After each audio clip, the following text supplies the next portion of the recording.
Bonjour à toutes, bonjour à tous et bienvenue, bienvenue. Je suis très heureux de vous retrouver pour ce nouveau webinaire organisé par Campus Matin et le réseau des INSPE. Je m'appelle Théo Aberbus, je suis le directeur de la rédaction de Newstank et de Campus Matin et je vais animer les échanges avec les intervenants que je vous présente dans un instant. Je serai aussi le relais de vos questions dans le chat prévu à cet effet, donc n'hésitez pas à vous y manifester.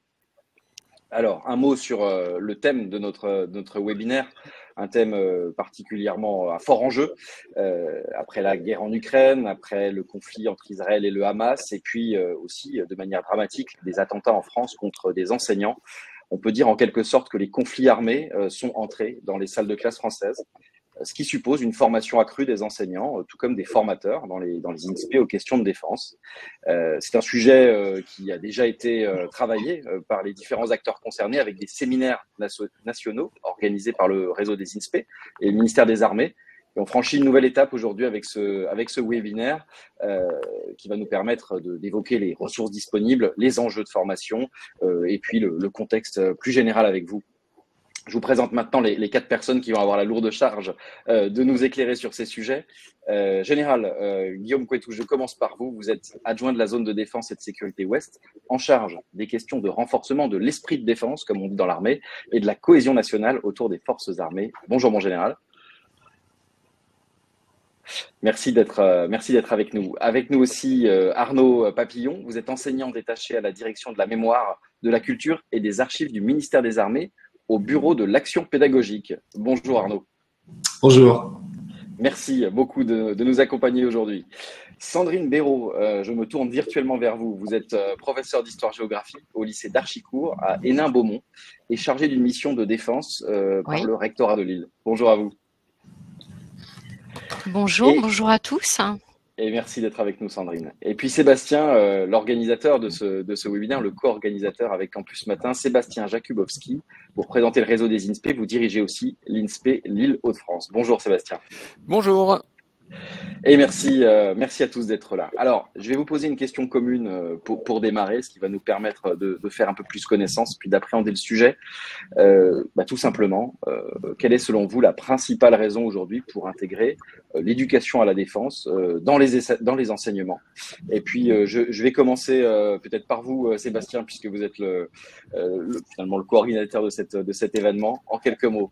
Oui, en quelques mots. Écoutez, rebonjour à toutes et tous. Je suis très ravi de pouvoir intervenir à l'occasion de ce séminaire. Alors, la principale raison pour laquelle finalement nous sommes ici ce matin, évidemment, vous l'avez rappelé Théo en introduction, ça s'inscrit dans un contexte particulier qui est marqué notamment par les attentats terroristes contre l'école de la République. Et vous l'avez dit, et notamment dans l'Académie de Lille, nous avons malheureusement eu un attentat au mois d'octobre ayant enclenché le décès d'un enseignant. Et puis, bien évidemment, avec un peu plus de recul, notamment le déclenchement de la guerre entre la Russie et l'Ukraine depuis 2 ans. Donc à l'occasion de ces événements évidemment douloureux, nombreux ont été les enseignants à devoir répondre aux questions des élèves ou à des questions d'élèves. Et nous avons eu en particulier dans les INSPE de nombreuses remontées, et en particulier de la part des fonctionnaires stagiaires, nous indiquant les questions auxquelles ils devaient faire face, il ou elle devait faire face, et parfois les difficultés auxquelles ces fonctionnaires stagiaires pouvaient se trouver être confrontés pour pouvoir y répondre. Et donc l'ensemble de la dynamique a aussi été lancé à ces occasions, et puis bien évidemment dans un contexte où il existe un enseignement de défense en France, qui est un enseignement obligatoire, avec de très nombreuses ressources d'ores et déjà à disposition, qui sont régulièrement actualisées, on le verra dans le cadre du webinaire, qui sont mises à disposition par la DMCA du ministère des Armées, par la DGESCO, par la DGCIP. Mais pour autant, on s'est rendu compte aussi que, et il n'y a pas de jugement en la matière, ça n'était pas nécessairement un enseignement qui était aujourd'hui prioritaire pour les enseignants qui ont beaucoup de choses à faire dans leur discipline et dans le cadre d'autres thématiques transversales. Et puis, pour un certain nombre d'entre eux, ils n'étaient pas personnellement particulièrement sensibilisés à ces questions. Et donc, et puis parfois aussi, il y a des contraintes locales qui font que c'était plus difficile de se pencher sur ces questions.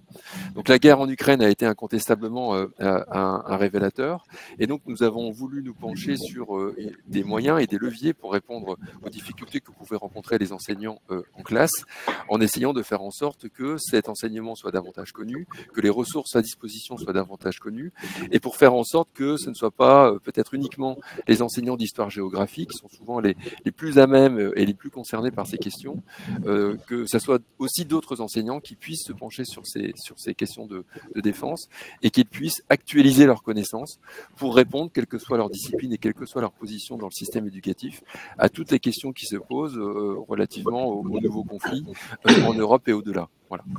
Eh bien, merci Sébastien, on voit bien que ça brasse de nombreux enjeux. Alors on va passer de l'enseignement et du monde de l'éducation nationale à l'armée régulièrement. Puis Arnaud Papillon, vous nous ferez régulièrement la jonction puisque vous êtes un enseignant détaché au ministère des Armées. Alors je vous propose de nous dire, Arnaud, pourquoi pour vous aussi ces enseignements aux questions de défense sont devenus importants. Bien sûr. Alors, de fait, il y a l'actualité. Je crois que Sébastien l'a très bien rappelé. Vous l'avez vous-même évoqué en introduction.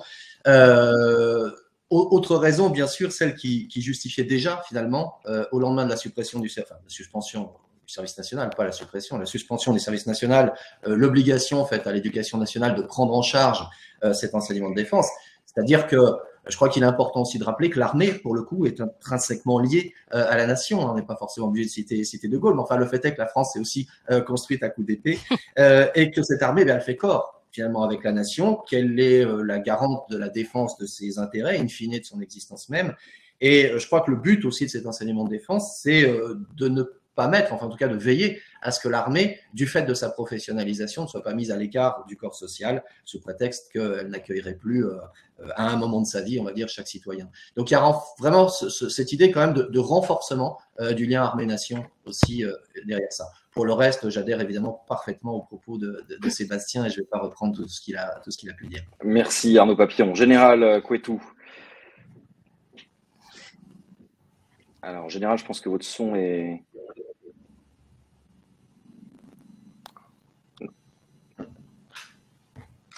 On n'entend pas le général, je crois. Oui, on n'entend pas le général. Oui, pardon. Voilà. Merci d'être avec nous. Voilà, dans une formule un peu lapidaire, et je développerai après, du point de vue du militaire, il me semble que cette éducation, et le terme est important, éducation à la défense, est vitale pour le militaire, vitale pour la nation. C'est primordial, le prime de primordial, dans le monde actuel, voilà, qui vient d'être évoqué et qui nous sort, malgré nous, d'une forme d'illusion qui a duré quasiment 30 ans autour de la paix. Eh bien, vous savez faire direct, mon général. On revient sur la manière dont l'armée se saisit de ces sujets avec vous dans un instant. Je termine ce premier tour de table avec Sandrine Béraud. Alors, Sandrine, vous êtes enseignante oui. Et ça joue forcément aussi sur votre réponse. Hein. Oui, bien sûr. Alors déjà, rebonjour à tout le monde et puis à toutes. Moi, j'ai plutôt le côté du prof dans sa classe et je rebondis sur ce que disait Sébastien. Effectivement, on a vu arriver depuis plusieurs dizaines d'années des élèves qui parfois étaient extrêmement angoissés.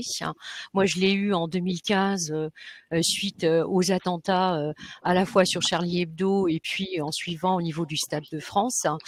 Et ça reste des questions de société, mais qui rebondissent au niveau des élèves et pour lesquelles il faut des éclairages.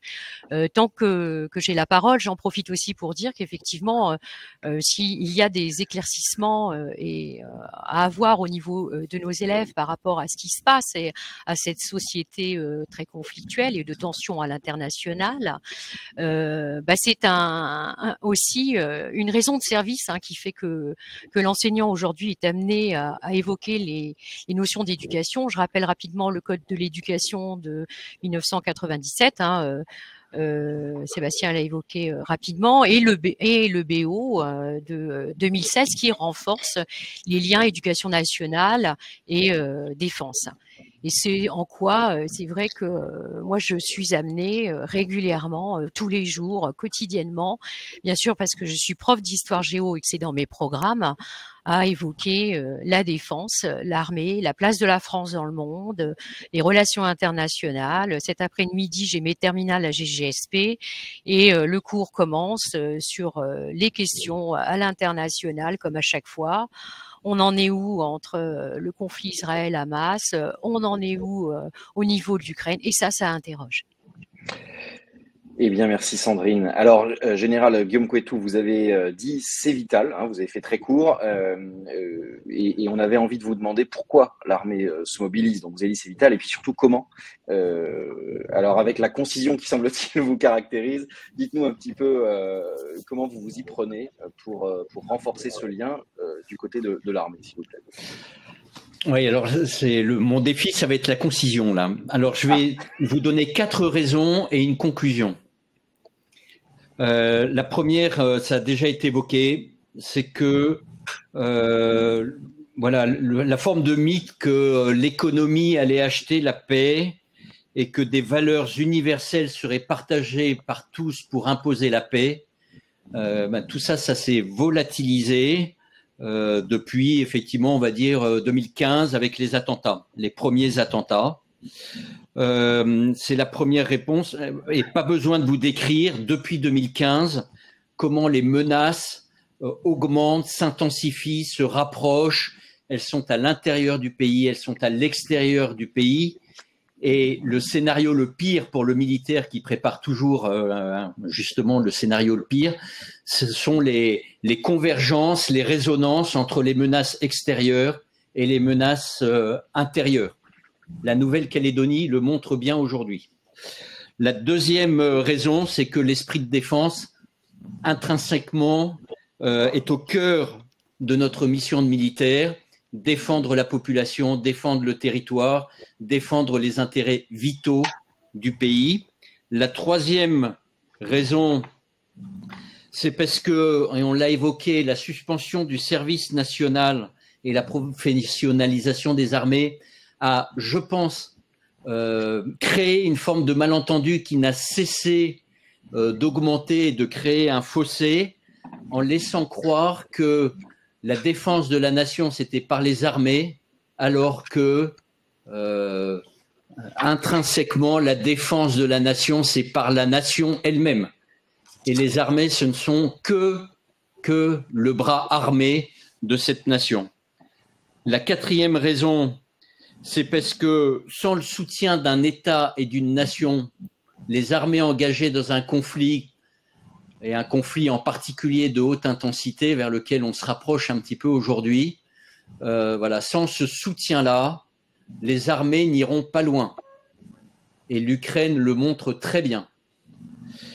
Et la conclusion de ces 4 raisons, c'est que au moment où il faut renforcer à la fois nos ressources humaines, nos équipements, il y a une troisième dimension qui est extrêmement importante, c'est le renforcement des forces morales.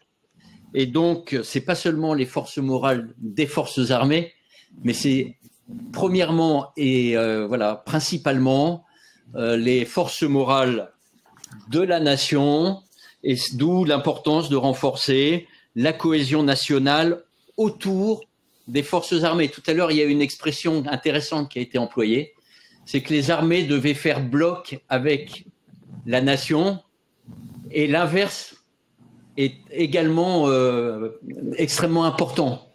La nation qui fait bloc autour des forces armées. Faire pack, pour prendre une image de rugby. Alors, après ce que vient de dire merci Général Couetou, est-ce que pour les 3 autres intervenants, vous diriez que en miroir, ces dernières années, le monde enseignant s'est rapproché de l'armée, intéressé aux questions de défense, qu'il y a peut-être une distance historique qui pourrait s'être un petit peu réduite? Sandrine Béraud, par exemple. Oui, Alors, c'est vrai que quand on réfléchit à cette question, il y a un monde enseignant qui est progressivement revenu vers ces notions de défense. Et je l'évoquais tout à l'heure, mais les attentats de 2015 ont été extrêmement révélateurs en fait d'un manque pour nous.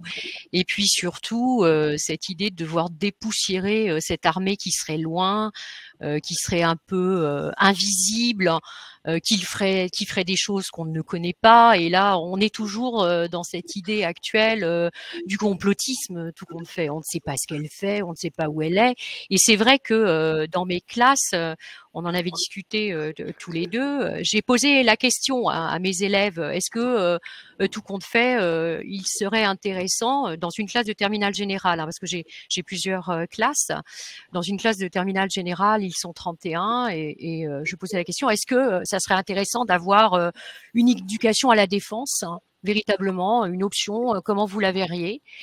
Et en fait, toutes les classes avec lesquelles j'ai eu cette discussion, et notamment ceux-ci, sur 31 élèves, j'en avais 29 qui demandaient des cours d'éducation à la défense. Alors j'étais un peu surprise, hein. C'est pas du tout ce qu'on pense habituellement de nos élèves. Bon, moi je parle d'eux, hein, parce que voilà, je suis avec eux au quotidien. Et en fait, mes élèves m'expliquaient que, à part ceux qui font de la GGSP, donc de l'histoire, géographie, géopolitique, sciences politiques, 6 heures semaine, avec un coef 16 au bac, c'est-à-dire 2 fois celui de la philo, les autres, faire la guerre, faire la paix, 25 heures, les conflits au Moyen-Orient, 6 heures, ils ne les voyaient qu'en tronc commun et de manière extrêmement rapide. Donc, ils avaient besoin de savoir, on a réfléchi aussi, où est notre armée aujourd'hui, comment elle intervient. Et j'avoue que c'était extrêmement compliqué, à part les élèves en spécialité HGGSP, la plupart ne savent pas où est notre armée, ce qu'elle fait, quelle opération elle effectue, où elle est. C'est très complexe en fait pour les élèves. Et moi, j'étais très surprise. Sur les 31, j'en avais donc 26 qui voulaient avoir cet enseignement. Alors, ils le voyaient tout de suite, c'était à nouveau le prof d'histoire-géographie et EMC qui allait le faire. Enfin bon, voilà, on en reparlera un peu après. Est-ce que ça éclaire votre question, Théo? Absolument, Sandrine. Et j'ai envie de demander à Arnaud et à Sébastien s'ils ont la même perspective de leur fenêtre à eux. Arnaud, oui, alors effectivement, sur cette demande des élèves, moi, bon, l'époque, ça remonte à 5 ans maintenant, c'est quand même pas si vieux que ça. J'ai effectivement également toujours ressenti cette demande de connaissance, en fait, de la part des élèves sur l'organisation des forces armées, leur intérêt d'ailleurs sur les questions géopolitiques, sur des questions qui recoupent aussi l'histoire. Pour les enseignants, pour les collègues, pour les profs, c'est peut-être un peu plus compliqué. Mais ça, de ce point de vue-là, je pense que là aussi, il y a un chemin important qui a été fait au cours des dernières années, qui a été fait notamment par le biais des trinômes académiques, qui ont permis ce rapprochement en fait des institutions militaires, institutions éducation nationale, et qui ont permis aussi à chacun de sortir peut-être d'une certaine posture dans laquelle on se complaisait plus ou moins, les uns étant perçus par les autres comme d'irréductibles gauchistes contestataires et inversement les premiers comme des putschistes en puissance. Donc, je crois que de ce point de vue-là, les trinômes sont effectivement une instance de dialogue, une instance de concertation, une instance où les gens se parlent, où des relations humaines aussi se créent et on se comprend toujours mieux quand on se parle. Donc oui, pour répondre à votre question, je pense effectivement, au cours des dernières années, il y a eu un rapprochement entre les deux institutions. Alors, Sébastien, vous allez aussi me donner votre réponse. Et puis, comme Arnaud a introduit ce concept, vous allez avoir la charge de nous expliquer ce que sont les tribunaux académiques, Sébastien, parce que on peut pas comprendre les partenariats éducation nationale, armée, sans dire un mot des trinômes académiques. Je pense que tous nos participants au webinaire ne connaissent pas forcément. Donc, si ça vous va, Sébastien.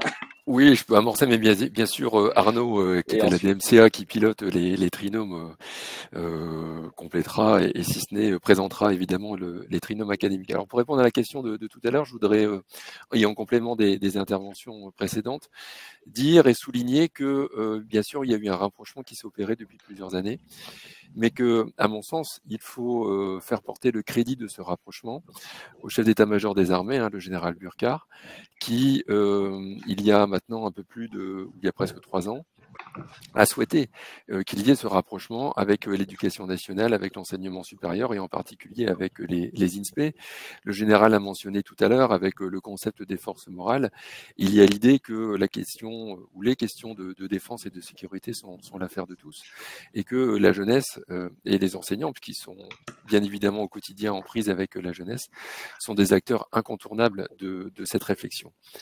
Alors bien évidemment, ça s'inscrit néanmoins dans un contexte aussi historique qui a été rappelé par nos deux collègues en histoire géo, Sandrine et Arnaud, où bon, pendant longtemps, évidemment, école et armée ont parfois et longtemps été opposés ou tenus à distance. Et comme Arnaud l'a dit, il y avait quand même des passeurs qui parvenaient à construire un pont prudemment bâti sur fond d'une suspicion relative des deux côtés et des deux parties. Et d'ailleurs, cela vaut, je voudrais le dire aussi, du primaire à l'université.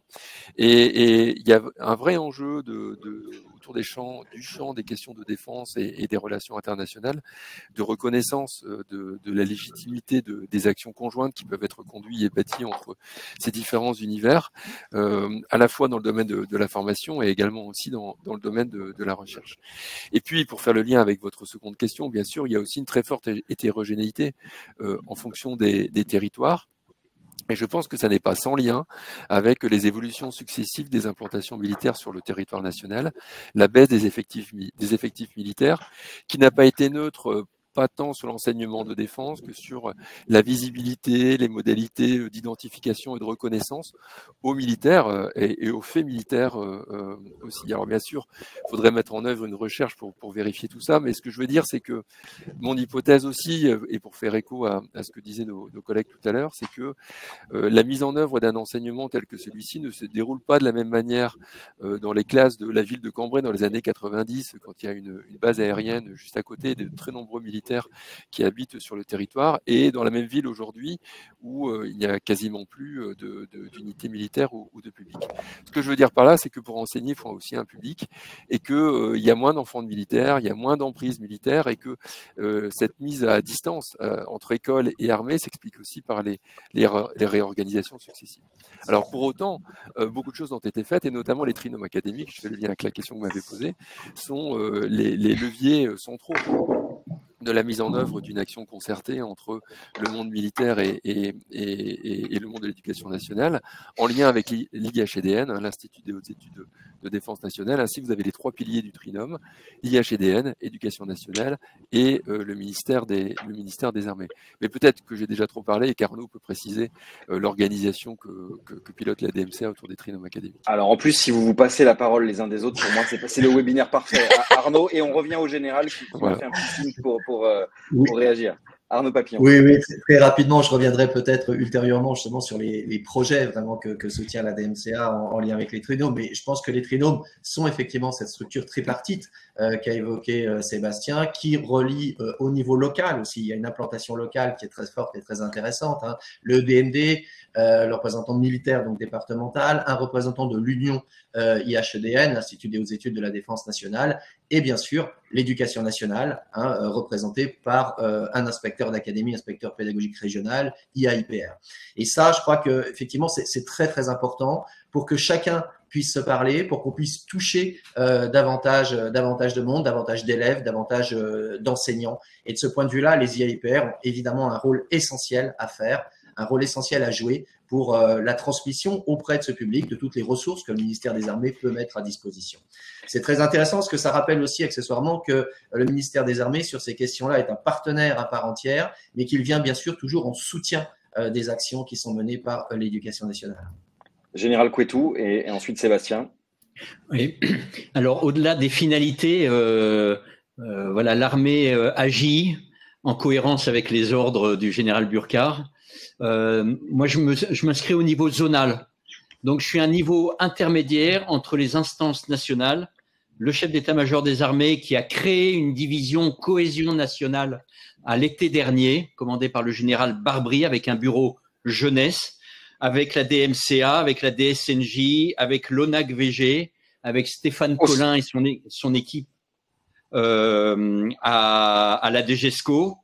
Voilà, tout ça, ça crée une dynamique et je m'inscris dans cette dynamique nationale. Et puis j'actionne, parce qu'on les commande, nos délégués militaires départementaux, parce que ce sont eux nos leviers, nos bras armés dans les départements et qui doivent se connecter. Je leur donne l'ordre de se connecter avec les centres de formation de l'INSPE notamment. Et pourquoi les INSPE? Notre constat, moi ça fait 2 ans que je suis en fonction, c'est qu'on a énormément d'activités et de systèmes, de dispositifs en connexion avec la jeunesse, les préparations militaires, les classes de défense, etc. C'est très riche, mais on ne touche directement que voilà, au maximum, au mieux 5% de la jeunesse. Et donc, on a besoin de relais, et les relais sont les enseignants. Et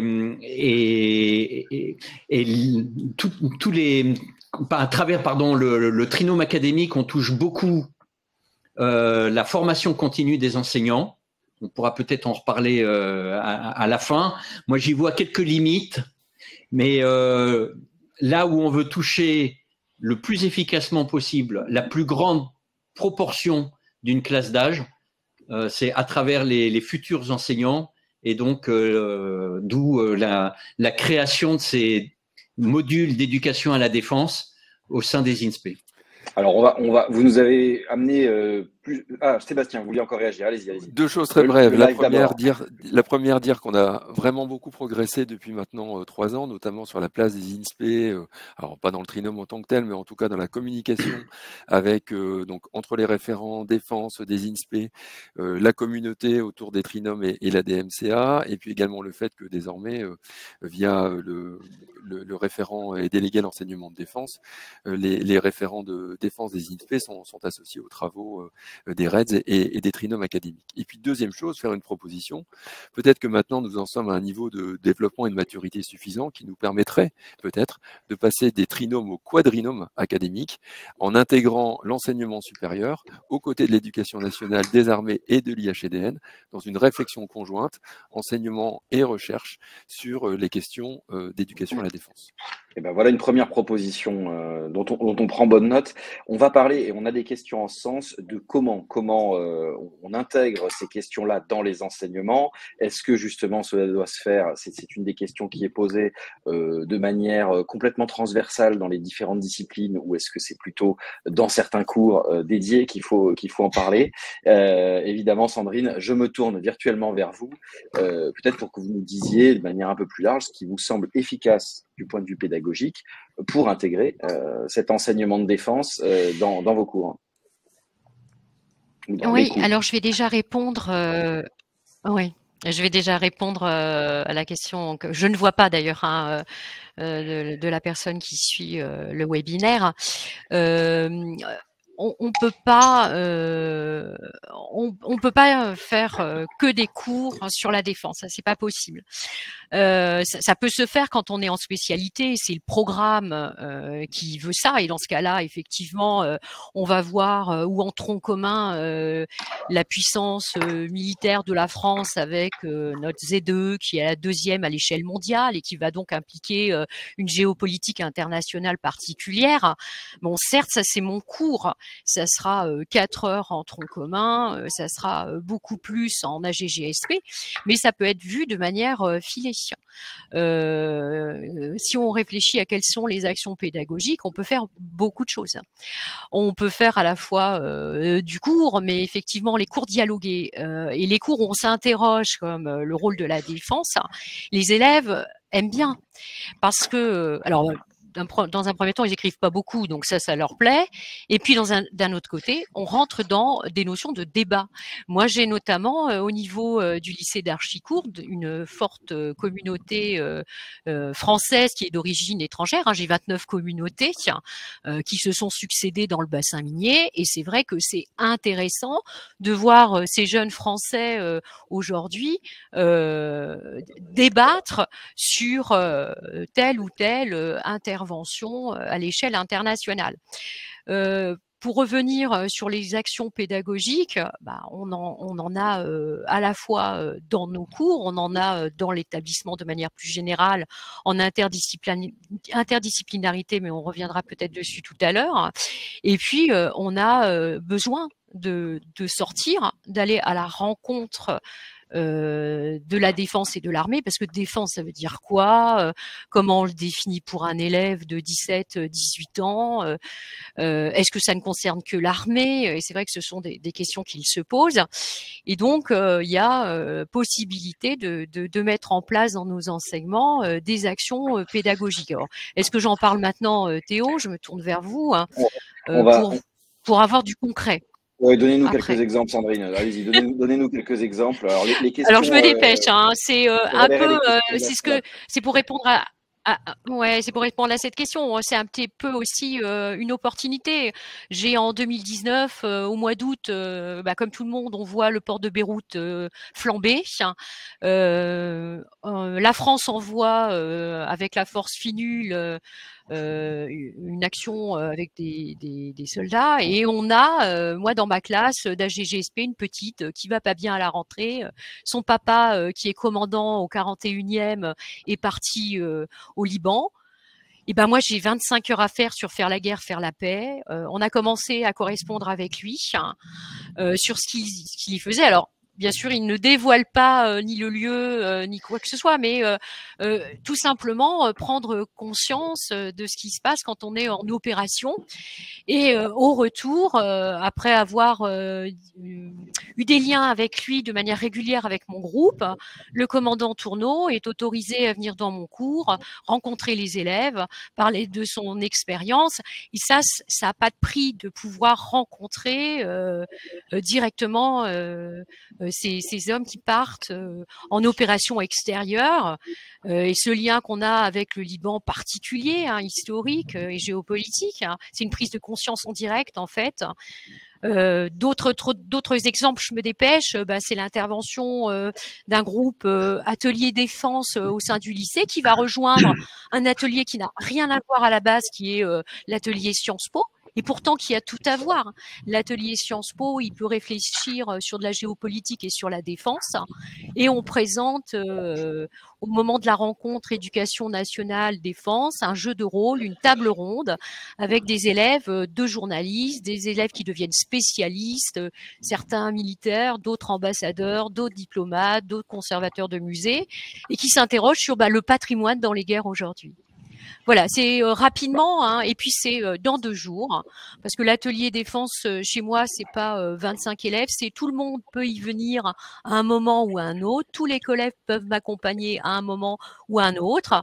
Et c'est dans 2 jours les Sentinelles, l'opération Sentinelle qui vient rencontrer les élèves, parce que j'ai senti que quand Vigipirate a eu un niveau supérieur cette année, les élèves comprenaient pas bien cette opération Sentinelle. Donc on va en discuter avec eux, on va passer 2 heures pour comprendre pourquoi ils sont là, qu'est-ce qu'ils font.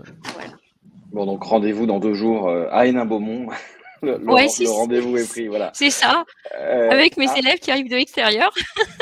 Arnaud Papillon, je me tourne vers vous pour que vous nous fassiez un petit peu comprendre les ressources disponibles et les liens, mais je donne la priorité aux questions qui nous viennent du chat, et il y en a une qui était assez évidente et que nous attendions. Comment éviter aussi la dimension idéologique, voire c'est la question doctrinaire de cette relation armée-enseignement. Arnaud Papillon. Oui, alors je crois que ce qui est très intéressant effectivement dans ce que disait Sandrine à l'instant, c'est le caractère très, très transversal justement de cet enseignement de défense. C'est-à-dire qu'il n'y a pas de matière enseignement de défense, il n'y a pas d'évaluation d'enseignement de défense, il n'y a pas de programme. Donc déjà, c'est une première partie de la réponse là, à votre question.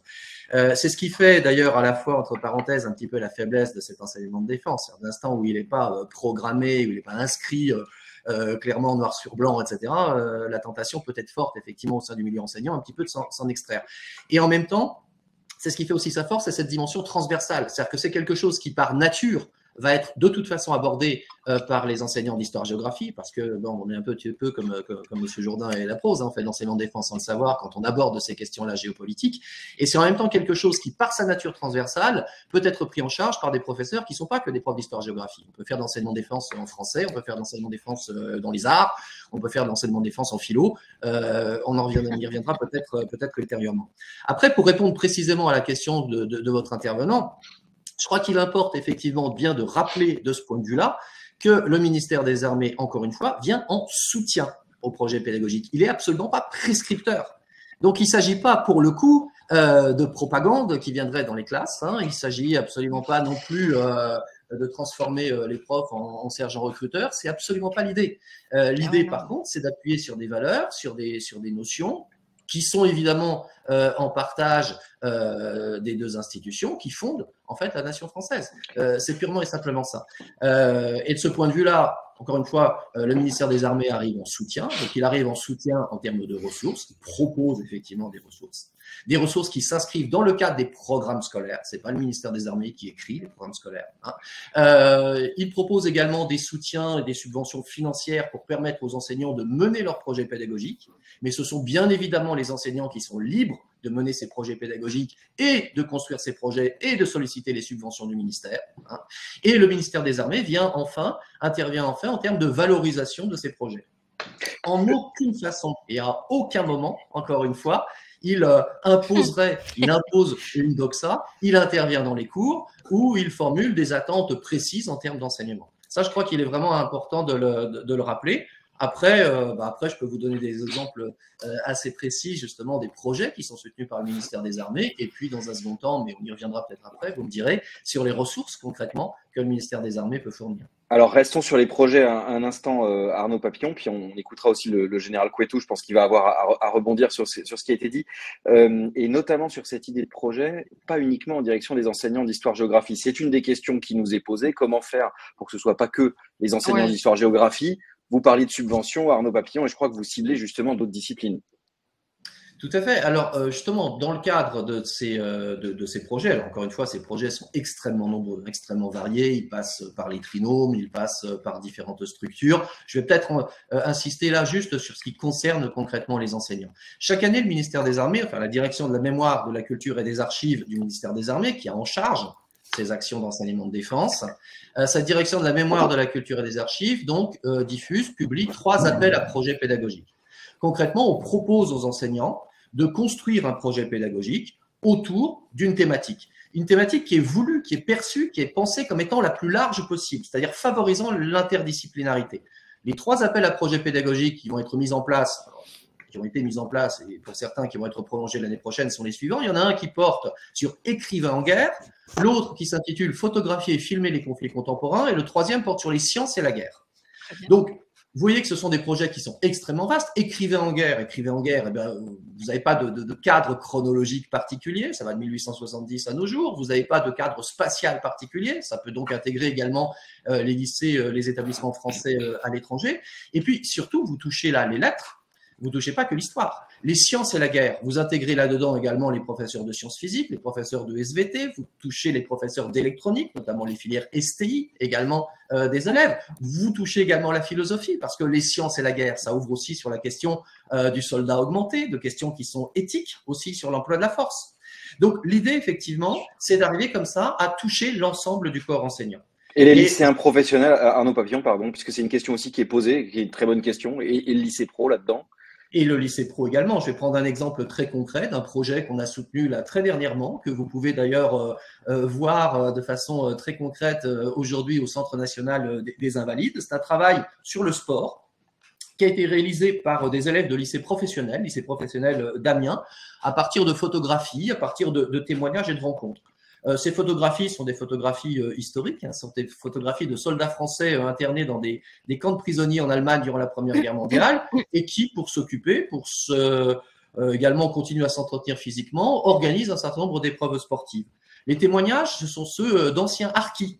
Donc là, on aborde la guerre d'Algérie, d'anciens harkis ayant construit un espace de sociabilité autour d'un club de foot amiénois, le quartier d'Amiens Nord. Et puis les rencontres, eh bien les rencontres, ce sont les blessés, les rencontres avec les blessés du centre sportif des Invalides, ce qui permet à ces élèves de lycée professionnel, dont certains sont justement dans des filières qui les destinent après aux aides à la personne, eh bien d'appréhender aussi le rôle du sport dans la reconstruction des militaires blessés, une reconstruction aussi à la fois physique et psychologique. Donc effectivement, vous voyez que ce public de lycée professionnel, il est loin d'être ignoré justement dans tous ces projets. J'ai d'autres exemples également que je pourrais vous citer, mais on n'aura assurément pas le temps de les détailler. Et oui, malheureusement, c'est le lot de ce type de séquence, mais c'est bien, on commence à voir un petit peu se dessiner les ressources. Général Couetou, on en revient à vous peut-être, et puis Sébastien Jakubowski qui me fait signe. Tout ce qui vient d'être dit, ça rejoint une expérience qui était originale pour moi lorsque Nicolas Toquer, donc qui est le directeur de l'INSPE régional Bretagne, m'avait invité à son CODIR, donc avec son staff et avec ses directeurs de centres de formation, et où on a réfléchi sur la création de ces modules d'éducation à la défense, pourquoi, quoi, qui, comment, etc.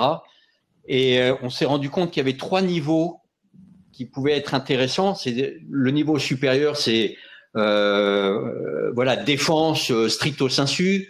Le deuxième niveau, c'était un peu les modules obligatoires dans le tronc commun de formation, type inclusion, égalité homme-femme, laïcité, écologie, etc., où nous, militaires, on a aussi des choses à dire. Et puis, le troisième niveau, c'était les matières elles-mêmes telles qu'elles ont été déjà évoquées. L'histoire, bien sûr, mais éducation physique, sciences et techniques, art, tout ça, ça a été cité. Et on arrive sur des actions très concrètes. Je vous en donne un exemple. Une course d'orientation mémorielle, notamment en Bretagne, sur les sites emblématiques de la résistance bretonne. Et ben, ça combine à la fois l'histoire, la mémoire et le sport. Très bon exemple. Alors, je vois des demandes de réaction un peu partout, donc on continue le tour de table. Et peut-être, Sébastien, je vous utilise à chaque fois pour les questions qui me viennent spontanément. Je vous entends les uns et les autres parfois parler d'éducation à la défense et parfois d'enseignement de défense. Est-ce qu'il y a une différence sémantique? Est-ce qu'il y a un sujet là derrière ou pas spécialement? Alors, je répondrai après à la question, mais je voudrais quand même mettre l'accent sur les initiatives concrètes et nombreuses qui sont d'ores et déjà lancées dans les INSPE, et depuis plusieurs années, de nombreuses actions sont montées et montent en puissance. Et je voudrais remercier l'ensemble des collègues directrices et directeurs ou leurs équipes qui m'ont fait parvenir toutes ces initiatives. Je vais donner des exemples très concrets. Je ne peux pas citer tous les exemples et toutes les initiatives qui sont prises actuellement dans les INSPE, mais simplement aussi pour que nos auditeurs se rendent compte d'ores et déjà de ce qui est mis en place. Et puis quand je vais citer un INSPE, c'est une action parmi d'autres, je tiens à le dire aussi. Commençons par la Bretagne, mon général. Vous avez cité mon camarade de l'INSPE de Bretagne, ils sont très actifs et vous êtes très actifs en Bretagne. Au-delà des actions que vous avez citées, ce qui avait également retenu mon attention, par exemple, c'était la possibilité qu'offrait l'INSPE de Bretagne, en lien avec le lycée naval de Brest, de permettre à des étudiants de l'INSPE de Bretagne d'aller en stage au lycée naval pendant 2 jours, dans la logique d'immersion dans le milieu éducatif et dans le milieu militaire. Un lycée militaire, c'est les deux. Je trouvais cette initiative tout à fait intéressante. Autre exemple, à l'INSPE de Lorraine, par exemple, qui va organiser en juin 24, donc très prochainement, une journée à destination de tous ses formateurs sur les enjeux actuels de l'enseignement de défense, justement parce que si on veut améliorer la formation des enseignants à l'enseignement de défense, il faut que les formateurs d'enseignants soient eux-mêmes mieux formés. Un exemple ultramarin à l'INSPE de Martinique, qui organise une sortie pédagogique au Fort Saint-Louis de Fort-de-France pour une demi-journée avec les fonctionnaires stagiaires du premier et du second degré. On sait que dans les territoires ultramarins, la proximité avec les unités militaires est importante et tout cela fonctionne très bien. À Paris, par exemple, un module « Comment parler de la guerre, de la défense, de la sécurité aux enfants » sera proposé pour 15 heures, pour un volume de 15 heures. Pardonnez-moi. aux étudiants M1-MEF de la mention premier degré, et puis il y aura la même chose pour la mention second degré, un module enseigner la défense en histoire, en géographie, en EMC. Je pourrais prendre d'autres exemples, l'INSPE de Nantes qui vient d'organiser une journée sur le site du Mans le 13 mai dernier, d'autres exemples à Créteil, à Poitiers, à Toulouse, à Marseille, à Lille, etc. Mais pour vous montrer qu'il y a vraiment aujourd'hui une dynamique importante qui est en train de vraiment de se structurer, de se lancer au sein des INSPE et qui participe de la logique de construction d'une formation collective à l'enseignement de défense. Alors, je reviens à votre question, Théo. Enseignement de défense et éducation à la défense, c'est vrai que c'est une question assez large, mais ce qu'on peut dire, c'est que notre enjeu collectif, me semble-t-il en tout cas, est bel et bien de contribuer à l'éducation à la défense au sens large du terme. D'abord parce que l'éducation, c'est une affaire d'enseignants. Arnaud l'a dit tout à l'heure, et bien sûr le ministère des Armées et les militaires peuvent intervenir en appui. Donc c'est d'abord une éducation à, et puis c'est une approche interdisciplinaire. Et c'est, je pense, l'une des forces, malgré les faiblesses qu'a soulevé Arnaud, l'une des forces de l'éducation à la défense, c'est de pouvoir s'appuyer sur des disciplines, sur toutes les disciplines du spectre des enseignements, pour pouvoir montrer que la défense, finalement, est aussi l'affaire de tous les enseignants de toutes les disciplines, et qu'elle peut toucher à tous les types de questionnements ou de raisonnements dans le domaine du scientifique, dans le domaine disciplinaire, bien évidemment, et dans d'autres thématiques qu'en fonction des disciplines, chacun des enseignants veut aborder avec ses élèves. Merci beaucoup pour cette mise au point et ces exemples, Sébastien. On revient sur la formation en INSPE en dernière partie de ce webinaire. On a aussi des questions évidemment là-dessus dans le chat, mais on se les garde encore pour un petit moment. Sandrine, bien sûr, évidemment, on ne vous oublie pas et on a envie de vous entendre là-dessus sur tout ce qui a été dit. Oui, alors en fait, je voulais intervenir sur l'interdisciplinarité et c'est vrai, vous l'avez rappelé, le prof d'histoire-géographie, qu'on soit au collège, qu'on soit au lycée, c'est le pompier de service. Dès qu'il se passe quelque chose, lui, il va pouvoir faire face. Donc, c'est vrai que dans notre enseignement universitaire, bah oui, on peut effectivement avoir parfois les tenants et les aboutissants, ce qui n'est pas toujours le cas pour le professeur de mathématiques. Donc, en 2015, quand il y a les attentats, les profs de maths, les profs de physique-chimie sont venus nous voir en disant, bah nous, on peut pas prendre les élèves. Qu'est-ce qu'on fait? Qu'est-ce qu'on dit? Qu'est-ce que vous proposez? Bah, suite à ça, effectivement, dans l'atelier défense qu'on a mis en place au niveau du lycée, j'avais émis l'idée de le faire accompagner des profs de physique-chimie. Alors pour des tas de raisons, d'abord parce que je m'entends bien avec eux, et puis parce que au niveau défense, aujourd'hui on a un beau projet, c'est faire venir le corps qui est de l'armée française qui s'occupe de créer les drones invisibles. Alors on les a rencontrés, on a eu l'opportunité de les rencontrer, et vous comprenez bien, j'ai pas besoin de l'expliquer, que en physique, chimie et en spécialité des sciences dures, le travail sur le drone invisible, en lien avec la GGSP et les drones au niveau des nouveaux espaces et des nouveaux conflits, c'est quelque chose qui résonne bien. Effectivement, l'interdisciplinarité doit s'éveiller. Moi, je ne suis pas le pompier de service. Tout le monde est citoyen dans sa cité et tout le monde a la possibilité d'intervenir sur un enseignement sur la défense. Et peut-être Sandrine, une question. Oui. Merci. Non, et puis j'ai envie de vous faire réagir là aussi à une remarque dans le chat qu'on pouvait aussi anticiper, c'est avec des programmes toujours plus chargés, différents sujets qu'il faut intégrer. Alors c'est pas forcément des exemples qui sont donnés, le développement durable, maintenant l'éducation ou l'enseignement à distance. Comment faire pour tout faire rentrer dans les cours là? Ça semble mission impossible. Bah non. Non, enfin moi dans mes cours c'est pas mission impossible et puis parce qu'une grande partie de mes cours vous êtes bien conscient que je n'enseigne pas la paix, l'amour et les mariages princiers.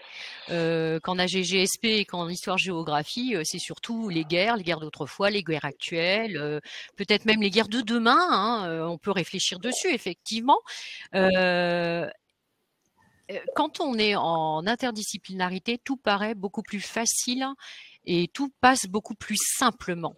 On vous demande pas de faire un cours sur la défense.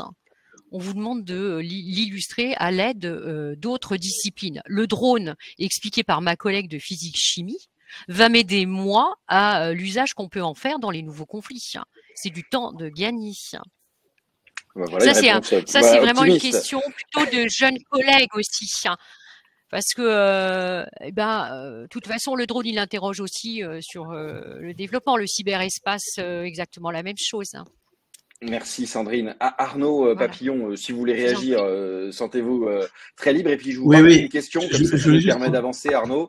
C'est des Voilà, je conseils. voulais juste peut-être, rebondir des ressources. effectivement sur le propos de Sandrine. Je crois qu'effectivement, cet enseignement, pour le coup, il est de toute façon transverse. C'est pas une matière à part entière. Elle n'est pas évaluée en tant que telle. Donc, c'est pas une charge en plus. C'est pas une charge en plus. C'est par contre justement quelque chose, et c'est là tout son intérêt, quelque chose qu'on peut aborder à travers effectivement d'autres questions dans un cadre qui est effectivement un cadre interdisciplinaire, mais dans le cadre des programmes scolaires, à travers de toute façon les autres enseignements. Donc, je pense qu'il ne faut pas percevoir ça du tout comme une charge supplémentaire, bien au contraire. C'est vraiment, on va dire, une porte d'entrée, quelque part, hein, une entrée. Et alors, est-ce qu'Arnaud, vous pouvez nous conseiller les ressources principales pour les enseignants qui veulent aborder ces des ressources, je peux effectivement vous en conseiller plein. Ces ressources, en fait, elles sont de plusieurs types. Alors, je vais essayer d'être court pour ce qui concerne le ministère des Armées, mais bon, ces ressources sont bien sûr celles d'une revue, déjà Les Chemins de la Mémoire, hein, qui est librement disponible, qui est constitué de 4 numéros par an, plus un hors-série. Merci beaucoup. Donc, je vais effectivement rebondir sur ce dernier numéro qui, pour le coup, est en lien avec l'actualité mémoriale du ministère des Armées et qui porte sur le 70e anniversaire de la fin de la guerre d'Indochine. Donc, c'est-à-dire que dans le cadre, alors la guerre d'Indochine, voilà, on est sur ces conflits de colonisation qui sont en lien étroit avec les programmes scolaires. Et là, vous avez une ressource simple, facilement accessible. La revue Chemin de Mémoire, c'est une 20aine de pages avec différentes rubriques qui sont parfaitement accessibles, évidemment aux enseignants, mais parfaitement accessible également aux élèves. Vous avez ça dans un CDI, voilà, c'est un petit point factuel, problématisé, sur une question historique, mais à travers laquelle, justement, vous abordez ces questions d'enseignement de défense. Et puis aussi, on a un hors-série, alors là, qui est beaucoup plus ambitieux, mais qui donne des pistes, qui ouvre des pistes, justement, sur ces travaux interdisciplinaires. Et je pense notamment aux 2 derniers hors-séries qui ont été publiés par la Direction de la Mémoire, de la Culture et des Archives. Vous avez un hors-série sur les lettres, les arts et la guerre. Les lettres, les arts et la guerre, bon, une façon, gros, l'idée, si vous voulez, c'est de voir à la fois comment les arts rendent compte du phénomène guerrier à travers le temps et en même temps comment cette évocation du fait militaire façonne nos propres représentations. Bon, c'est vu au sens large, c'est-à-dire que vous avez la guerre à travers la littérature, à travers la poésie, à travers la bande dessinée, à travers les films, à travers les pièces de théâtre. Et là, vous avez une mine, finalement, à creuser de pistes pour aborder ces questions d'enseignement de défense. Le dernier porte sur les femmes combattantes. Bon, ça ouvre aussi, évidemment, sur la place des femmes dans la société aujourd'hui, dans les armées, bien sûr, mais sur la place des femmes dans la société au sens large et dans l'histoire. Les femmes dans la résistance, les femmes dans la Seconde Guerre mondiale, les femmes dans les OPEX aujourd'hui. Donc, des ressources, voilà. Vous avez ces ressources, d'abord, qui sont des ressources, on va dire, papier. Vous avez des ressources qui sont également accessibles, et c'est le deuxième point, sur un site éponyme, site Chemin de Mémoire, et plus particulièrement sur une plateforme qui intéresse les enseignants, c'est Educadef. Vous avez également les ressources qui sont mises en ligne sur cette plateforme Educadef suivent étroitement les programmes scolaires. Hein. Donc là aussi, pour reprendre les propos de Sandrine, absolument pas une perte de temps, puisque du coup, vous collez au programme scolaire. Donc là, le ministère des Armées propose un certain nombre de ressources.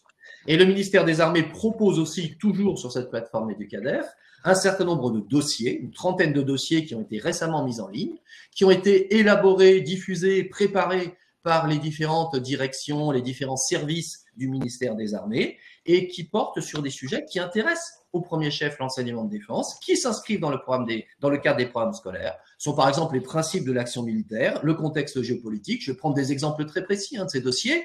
C'est la subordination du militaire au politique, c'est l'action de l'État en mer, c'est l'engagement de la France au sein de l'OTAN, c'est l'Europe de la défense, c'est le renseignement, c'est l'espace, ce sont des études de cas sur la mer de Chine méridionale, sur l'océan Indien. Et là, à travers tous ces exemples, je sais qu'ils parleront aux enseignants, puisqu'on retrouve des thématiques qui sont celles des programmes et retrouve des thématiques qui sont celles de la GGSP. Et en même temps, ce sont des ressources du ministère des Armées, ce sont des ressources qui permettent de faire un point très, très précis, très factuel, très ponctuel sur des questions qui intéressent aujourd'hui les enseignants et qui sont en lien avec l'actualité géopolitique.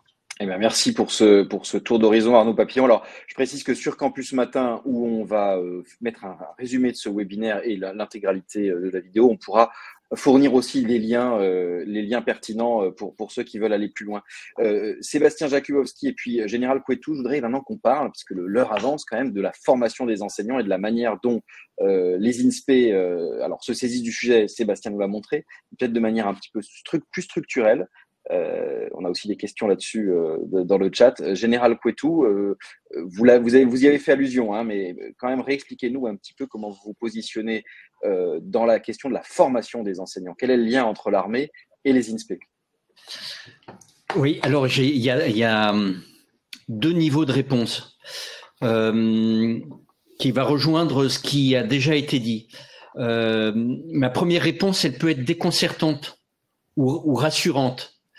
Moi, je pense que la place du militaire, le jour où il n'y aura plus besoin d'un général Couetou à intervenir dans un webinaire, où il n'y aura plus besoin que je participe à un CODIR au sein d'un INSPE, ça sera bon signe. Ça veut dire que l'esprit de défense se sera fait réapproprier par le monde de l'éducation nationale. En revanche, intervenir, notamment pour incarner les choses, pour témoigner de ce qu'on fait. L'exemple du commandant qui était en mission au Liban, évoqué tout à l'heure, est excellent. Beaucoup plus porteur et beaucoup plus efficace que n'importe quelle présentation théorique. Hein, Sandrine, vous l'avez bien dit. Voilà. Et ensuite, ouvrir nos portes pour des visites, pour là encore faire expliquer, montrer, sans faire de pièces de théâtre, qui on est et ce qu'on fait. Ça permet d'exploser, on va dire, en deux minutes les images d'Épinal sur les armées, notamment à travers nos relations hiérarchiques. Moi, j'ai simplement une limite là-dessus, c'est notre disponibilité. Voilà. Et je le sens venir en zone. Nos 4 régions n'ont pas du tout la même densité en organismes militaires. Et d'ailleurs, ça rejoint une demande de l'INSPE, de mémoire, c'était Rouen, je crois, qui avait espéré pouvoir visiter la base aérienne d'Évreux, qui à un moment donné était en totale saturation opérationnelle et n'a pas pu les accueillir. Alors, c'est le site de la DGA au Val-de-Reuil qui a accueilli cette classe de l'INSPE. C'est très bien aussi, très porteur, parce que c'est une autre facette du ministère des Armées. Mais voilà, je sens venir une forme de plafond de verre en termes de capacité. Merci, Général Couetou. Sébastien Jakubowski, alors vous nous avez bien montré qu'il y avait beaucoup de bonnes pratiques. On a aussi des questions, peut-être qu'il faut rappeler quand même en quelques mots ces modules dont vous avez parlé, ce que c'est. Est-ce que c'est les mêmes d'un INSPE à l'autre? Voilà, à quoi ça correspond? Parce que je pense que dans les questions, il y a un peu cette interrogation-là. Et puis surtout les défis, peut-être pour aller plus loin, Sébastien. Bah oui, voilà. Les INSPE sont des composantes universitaires qui se saisissent chacun à leur manière de la manière dont les équipes entendent mettre en place des dispositifs d'enseignement de défense ou d'éducation à la défense. Ce que nous visons, c'est une progression de la thématique, au sens large du terme, sur le long cours, en acceptant que de toute façon, la progression de cette thématique prendra du temps et que ce temps est absolument utile et même il est nécessaire. L'idée, c'est de mieux faire connaître l'intérêt et l'utilité de l'éducation à la défense dans la formation des enseignants et auprès des formateurs intervenants en INSPE, progressivement, en montant en puissance auprès de ces formateurs. Si adhésion il y a, tant mieux, mais pour reprendre un terme militaire, l'adhésion de tous n'est pas l'objectif final recherché. Il ne s'agit pas de forcer quiconque ou d'imposer quoi que ce soit. On est bien sûr à ce stade une thématique qui est portée en liberté et en liberté pédagogique par des enseignants, par des équipes de pédagogiques et de direction qui souhaitent se saisir et appréhender de la manière dont ils et elles le souhaitent cette thématique. Ce qui fait qu'il n'y a pas une offre qui est uniforme, une offre qui est identique d'un INSPE à l'autre, d'un site à l'autre, même parfois. Et ce que je veux dire aussi, c'est que ça dépend aussi beaucoup d'une variable qui est territoriale. C'est ce que j'ai essayé de vous dire tout à l'heure, entre Cambrai, que je citais tout à l'heure, et Brest, que je citais également tout à l'heure, on n'est pas dans le même écosystème local, on n'est pas dans les mêmes applications territoriales. Donc je crois que ce qu'il faut viser, c'est ce que nous avons commencé à faire depuis maintenant un peu plus de 2 ans, notamment en lien entre le ministère des Armées et le réseau des INSPE, renforcer la place de l'enseignement de défense dans la formation initiale des futurs enseignants. Nous l'avons fait au travers de 2 séminaires nationaux qui ont été conjointement montés avec l'état-major des armées, la DMCA, le délégué à l'éducation à la défense et le réseau des INSPE à destination des formateurs d'INSPE. On voit qu'à l'issue de ces 2 séminaires nationaux, à Ballard et à Amiens, on a sans doute atteint un plafond de verre aussi. Donc, on a décidé que, au cours de cette année universitaire 23-24, il y aurait davantage la main qui serait laissée aux INSPE, aux équipes en lien avec évidemment l'éducation nationale et les rectorats d'académie et les DMD. Je remercie le général et ce qui a été dit tout à l'heure sur leur implication au sein de chacun des territoires, pour que finalement ça prenne à une échelle plus local, ça prenne davantage corps et ça prenne davantage sens pour tout le monde, et en particulier pour les collègues formateurs d'INSPE.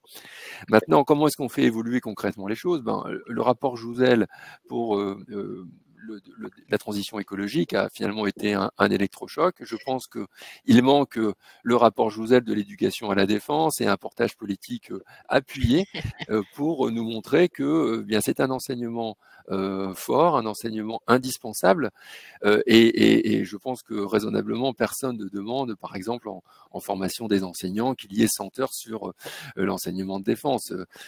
Toute proportion gardée, il faut rester dans un ordre de mesure raisonnable, mais faire en sorte que, bien progressivement, encore une fois, hein, en s'appuyant sur la liberté des équipes, eh bien cet enseignement trouve sa place et pleinement sa place dans la formation des enseignants. Alors que ça passe par un module obligatoire du même type que la laïcité, l'égalité filles-garçons et d'autres modules existants aujourd'hui dans la formation des enseignants, c'est une piste. Une autre piste est également la formation continue des enseignants. Une action et même plusieurs actions ont été lancées au cours de cette année universitaire 23-24 visant à renforcer en formation continue la place de l'éducation à la défense. Et je pense qu'en travaillant toutes et tous conjointement par ces différents leviers, nous parviendrons à faire progresser les enjeux et la connaissance, dans un premier temps, des enseignants volontaires autour de cette thématique. Alors, merci pour cette synthèse. J'ai envie de demander aux 3 intervenants sur cette question de est-ce qu'il faut un module obligatoire ou qu'est-ce qu'il faudrait de plus ou de moins, ce qu'ils en pensent. Et ensuite, je reviens vers vous, Sébastien, parce qu'il y a des questions très concrètes aussi sur les INSPE. Notamment, ça vous permet d'y réfléchir sur la réforme à venir et l'intégration ou pas de ces questions-là dans le futur concours. Et puis, une question aussi sur l'enseignement de la défense d'une part, mais aussi de la paix.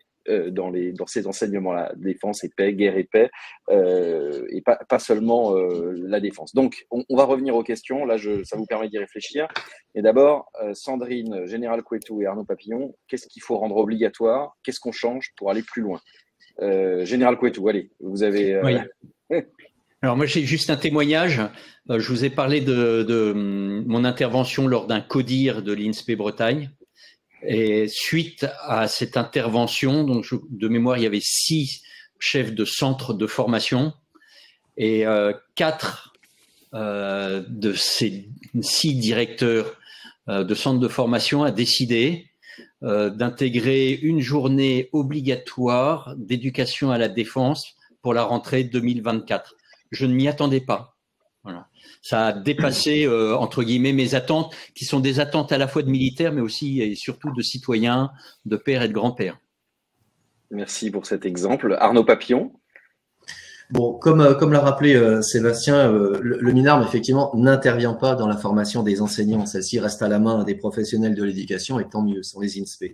Maintenant, effectivement, je pense que sensibiliser, informer les futurs enseignants, les informer sur les ressources disponibles, les sensibiliser à cette question, ça me semble effectivement très, très important. Et de ce point de vue-là, la mise en place d'un module au sein des INSPE apporterait sans doute beaucoup, ou rendrait en tout cas ce discours plus audible. Et Sandrine Béraud, puisqu'on est à l'heure des propositions, allez-y. Abracadabra. Voilà. Le monde des bisounours est terminé. Alors, une obligation d'enseignement au niveau des INSPE, bah, je ne sais pas trop, en sachant que l'obligation, je vous rappelle, quand on oblige le monde enseignant à faire quelque chose, souvent, il a quand même un peu de mal à se mettre en marche, peut-être en montrer l'intérêt. L'intérêt de la clé de lecture aujourd'hui, dans un monde qui va pas très bien, où on se réveille tous les jours, mais quelle chance dans une des premières puissances du monde et pas la 122e. Ouais. Oui, oui, je pense que là, c'est vrai que moi, j'étais la dernière génération formée entre guillemets avec des copains qui ont été au service militaire et qu'après ça s'est arrêté. Et donc, on a perdu aussi dans nos familles, dans notre société, cette proximité qu'on avait tout simplement de la cité, du citoyen qui a des droits et des devoirs envers sa cité. On est à Athènes au 5e siècle avant Jésus-Christ, hein, mais en même temps, voilà, je pense que ça va revenir progressivement. Sandrine Béraud, il y avait... La paix, c'est intéressant à la question que pose la personne qui suit le webinaire. Hein. On l'évoque. Hein. Aujourd'hui, moi, dans mon enseignement d'AGGSP, sur mes 25 heures, c'est faire la guerre, faire la paix. Voilà, ça répond à la question, absolument. Donc, on a aussi, ouais, ça répond à cette question. Hein. On aimerait bien faire la paix. Vous vouliez réagir vous vouliez réagir sur cette question, Arnaud Papillon? Oui, ces questions d'enseignement de défense, d'éducation à défense, il ne s'agit pas d'éduquer à la guerre. Hein. C'est pas ça le sujet. Hein. Bah ouais, c'est bien je crois prendre que c'est le ça, monde. Ouais, le problème, la problématique. Il s'agit effectivement de prendre le monde tel qu'il est, voir dans ce cadre-là l'importance des forces armées, voir ce que le ministère des Armées a à proposer pour permettre de mieux appréhender ce monde, mieux traiter ces questions-là, et démythifions ça. Encore une fois, il ne s'agit pas de diffuser une propagande au sein des INSPE, il ne s'agit pas de peindre les salles de classe en kaki ou de faire intervenir les militaires dans les classes. Enfin, je veux dire, pas dans un sens, en tout cas, qui soit un sens propagandiste. Absolument pas. C'est bien de l'histoire que l'on fait. C'est bien des questions très, très concrètes et le monde tel qu'il est qu'on aborde. Et de ce point de vue-là, je parlais de sensibiliser, d'informer, etc. Je crois que des visites dans le cadre des INSPE, des visites, des actions comme ce webinaire, par exemple, permettent de démythifier tout ça et permettent à ces deux mondes aussi de mieux se connaître et de voir ce que chacun peut apporter à l'autre. Merci. Sébastien Jakubowski, il y a des questions d'actualité, puisqu'il y a une réforme qui se profile alors du recrutement et de la formation des enseignants. Et donc, parmi les questions posées, il y a celle de la place ou pas d'éventuelles épreuves liées à ces questions dans le futur concours. Également aussi l'intégration de ces questions-là dans le tronc commun qui se profile, donc 3 années après le bac pour commencer. Est-ce que à ce stade-là, on peut dire quelque chose sur la prise en compte de ces questions-là? Bon, c'est difficile de s'engager de manière formelle. Par contre, évidemment, dans le cas de la réforme qui est à venir, nous avons vu les premières maquettes des concours dans les différentes disciplines, du premier degré au second degré, en passant par les CPE, arriver. Il n'a pas échappé aux observateurs les plus avertis, et nos auditeurs le sont, que d'une part, il était demandé de renforcer, par exemple, hein, pour faire écho à ce qu'on disait tout à l'heure, les aspects d'enseignement relatifs à la transition écologique. L'enseignement de défense n'est pas cité en la matière, mais par contre, dans l'épreuve orale 2 des concours, il est quand même précisé que, et c'était déjà le cas actuellement, hein, qu'il pourrait y avoir des questionnements autour du spectre très large des valeurs de la République. Évidemment, on l'a pas dit explicitement, mais tout ce qui relève de l'éducation à la défense renvoie au champ général des valeurs de la République. Alors après, comment les jurys vont se saisir de cette consigne et pourquoi pas questionner des futurs enseignants sur une question plus géopolitique ou relative aux relations internationales, ça peut être de l'ordre du possible.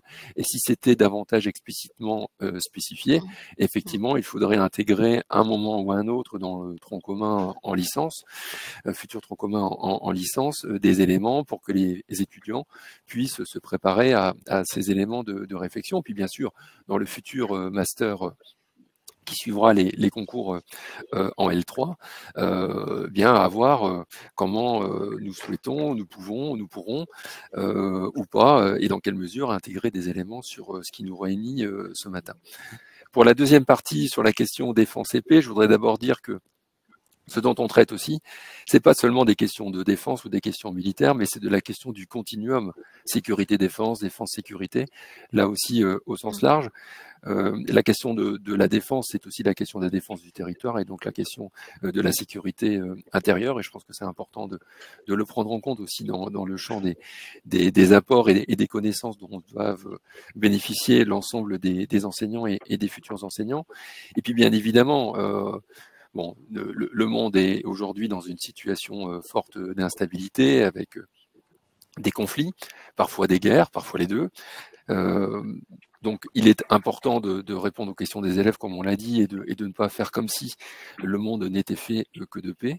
Mais l'objectif final recherché, si je reprends à nouveau ce vocabulaire militaire, est bien que dans nos missions et dans nos fonctions, nous fassions en sorte de former, bien sûr, les futurs enseignants, mais aussi les élèves, aux enjeux de la paix.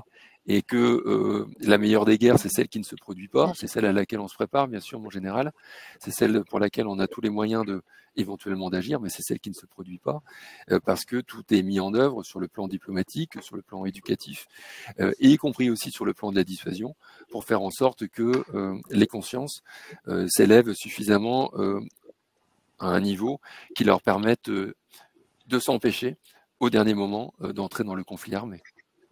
Général Couetou, merci Sébastien. Général Couetou, vous voulez réagir sur cette dernière dimension?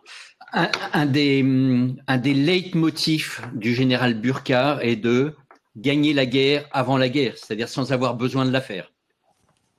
Bon, eh bien, ça nous rassure un petit peu dans ce monde incertain dans lequel nous sommes.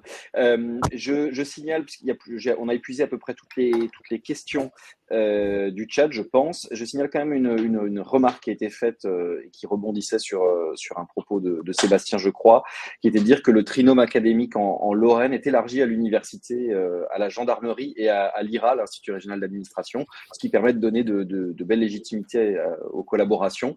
Le quadrinôme en marche. Voilà, le quadrinôme proposé par Sébastien. Général Couetou, cette idée encore d'un continuum plus grand.